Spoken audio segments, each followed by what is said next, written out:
tonight after ER. It's every woman's worst nightmare. Girl around the corner. Attacked when you least suspect it. Don't scream or you die. Channel 6 News anchor Courtney Garish learns firsthand how to protect yourself. Information that could save your life. Self-defense for women. Tonight at 10, only on the Channel 6 News. Around the heartland, around the world, we've got your day covered. 10 non-stop minutes of news, no-wait weather, and lead-off sports. 10 at 10, tonight, only on the Channel 6 News.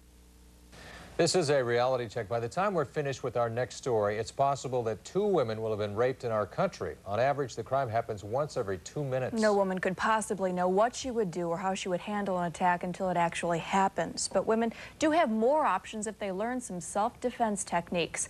Courtney Garish joins us now live to show us some of the techniques that she's learned, smarter and tougher tonight. Courtney. Well, Tracy, some more startling statistics for you. 1 out of 4 attacks occurs in a public area or a parking garage.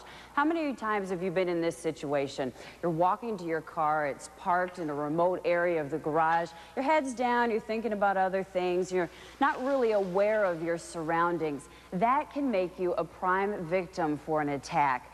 84% of attacks are actually unarmed, so knowing just a few basic self-defense moves could help you survive. The parking lot is empty.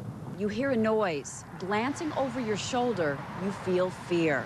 Step out, shot to the leg, yes. Whitney McKinder used to be afraid. She was mugged several times while living in L.A. Some guy came up behind me and was going to choke me and tried to take my purse and take the car, and I let him, of course.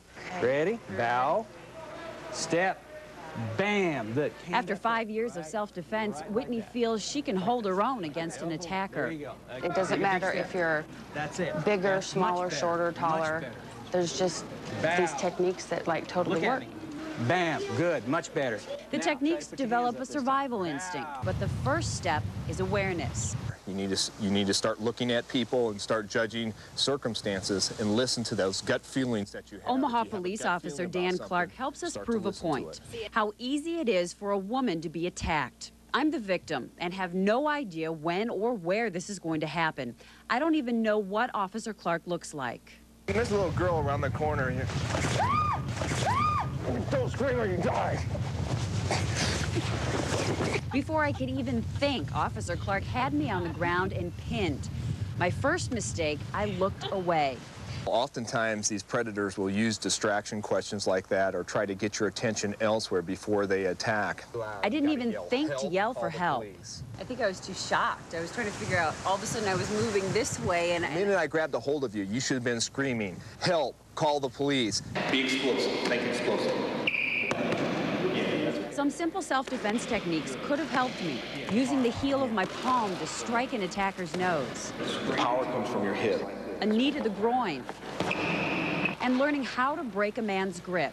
The goal is to stun and escape.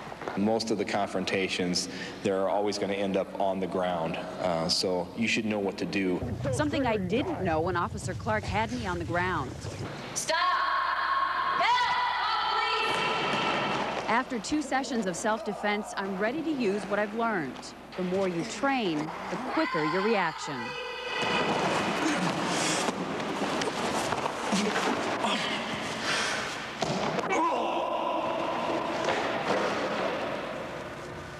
And no matter how much you train or how many of the techniques you know, it should never replace common sense. Your car may only be a few seconds away, but as you saw in my story, it only took me a few seconds to be attacked. One more tip, keys. We're always told have them out ready to open your door. If you get a good grip on your key and you know how to use it, it actually can be used as a weapon. And this is just one of the basic tips that is taught in a self-defense class. John and Tracy?